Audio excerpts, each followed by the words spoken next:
الحمدللہ رب العالمین والصلاۃ والسلام علی سید المرسلین۔ دو باتیں صرف آپ کے حوالے کر دوں، ایک تو وہ اس لابی کے لیے ہے جس لابی نے جو لابی یہ کام کر رہی ہے، اور دوسرا پیغام وہ ہمارے کورٹ سپریم کورٹ کے لیے ہے۔ پہلی بات یہ کہ یہ جو پٹیشن اس نے داخل کیا تو یہ سپریم کورٹ کا جو وزڈم ہے، اس کی جو ریشنالٹی ہے، اس پہ چیلنج ہے کہ آخر سپریم کورٹ کی ریشنالٹی اور اس کی وزڈم کہاں تک کام کرتی ہے۔ آپ کو پتا ہوگا، اور اگر نہیں پتا تو آپ اسے بڑے غور سے سنیں کہ پہلے بھی اللہ تبارک و تعالیٰ کے یہاں سے کتابیں نازل ہوئی ہیں، لیکن اللہ تبارک و تعالیٰ کی جتنی کتابیں نازل ہوئیں، چاہے وہ اولڈ ٹیسٹمنٹ انجیل ہو، چاہے نیو ٹیسٹمنٹ زبور ہو، جو ہے وہ توریت ہو، چاہے وہ کوئی اور کتاب ہو، اس کے حفاظ، اس کے حافظ جو ہوتے تھے، جن کو وہ میمورائز ہوتا تھا، وہ ہوتی تھی وہ کتاب، وہ صرف اللہ کا نبی ہوتا تھا۔ یعنی کہ توریت کا حافظ جو ہے وہ یہودی نہیں ہے، بلکہ موسیٰ علیہ السلام، صرف واحد موسیٰ علیہ السلام ہے۔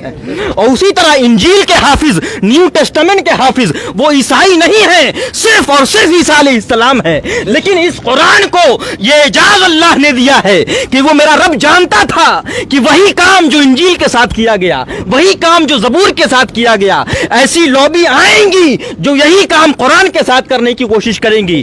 تو اسی وجہ سے میرے رب نے جو نعمت پہلے وہ انبیاء کو دیتا تھا کہ وہ اس کے حافظ ہوتے تھے، اس نعمت کو اللہ نے اس امت کے لیے عام کیا کہ ہر گلی میں حافظ ہے۔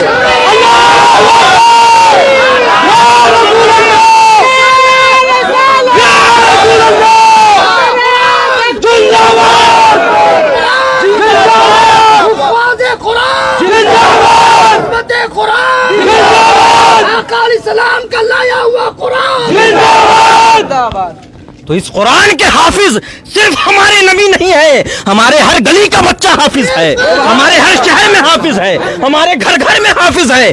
تو اسی لیے میں نے کہا کہ یہ پٹیشن ہے، یہ اتنا احمقانہ اور یہ اتنا ایبسرڈ پٹیشن ہے کہ یہ سپریم کورٹ کی ریشنالٹی پہ چیلنج ہے، کیونکہ آپ غور کریں کہ مٹایا اور ترمیم اس کو کیا جاتا ہے جس کی حفاظت ورق کر رہے ہوں، جس کی حفاظت کتابیں کر رہی ہوں، جس کی حفاظت سافٹ ویئر کر رہے ہوں، ان کی ترمیم میں گنجائش ہے۔ ارے لیکن جس کی حفاظت سینے میں ہو رہی ہو، اس وقت میں ترمیم کی گنجائش نہیں ہے۔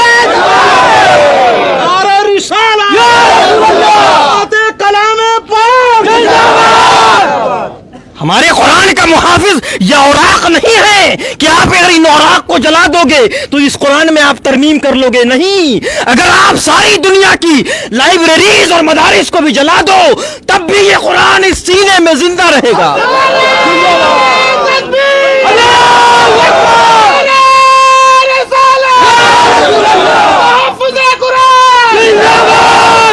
دوسری اور آخری بات، بہت کم وقت میں اور بالکل شارٹسٹ پاسبل وے میں آپ کے حوالے کروں۔ آپ ذرا غور کریں کہ کیا بھارت میں بیٹھا ہوا سمویدھان میں جو ایم پی ہے وہ کیا افغانستان کے قانون میں کوئی ترمیم کر سکتا ہے؟ کیا بھارت میں بیٹھ کے آپ ایران کے قوانین کے بارے میں کوئی بات کر سکتے ہیں؟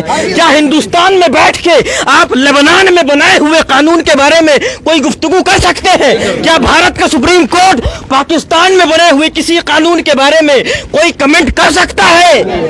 تو ارے مجھے بتاؤ کہ تم ہندوستان میں بیٹھ کے پاکستان اور ایران کے قانون کو نہیں چینج کر سکتے تو اس رحمان کے قانون کو کیسے چینج کر سکتے؟ نعرہ تکبیر، نعرہ رسالت، عظمت کلام پاک، عظیم رضوی مرتد، عظیم رضوی مرداباد، عظیم رضوی مرتد مرداباد،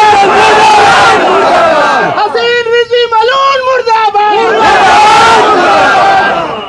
وسیم رضوی کے پٹیشن کو خارج کرو، خارج کرو، خارج کرو، وسیم رضوی کے پٹیشن کو خارج کرو، خارج کرو، خارج کرو۔ وہ تو خارج ہی ہے ڈائریکٹ، اس کو موت کا پھانسی کا بات کی۔ آخری بات کہ یہ سپریم کورٹ کی ریشنالٹی اور ایک عام بچہ جو صرف میٹریکولیشن میں پڑھتا ہو اس کے بھی اندر بھی اتنی صلاحیت اور اتنی ریشنالٹی ہے کہ قانون کی ترمیم کی اجازت اور اس کا حق صرف اس کو ہوتا ہے جو اس قانون کو بنانے والا ہے۔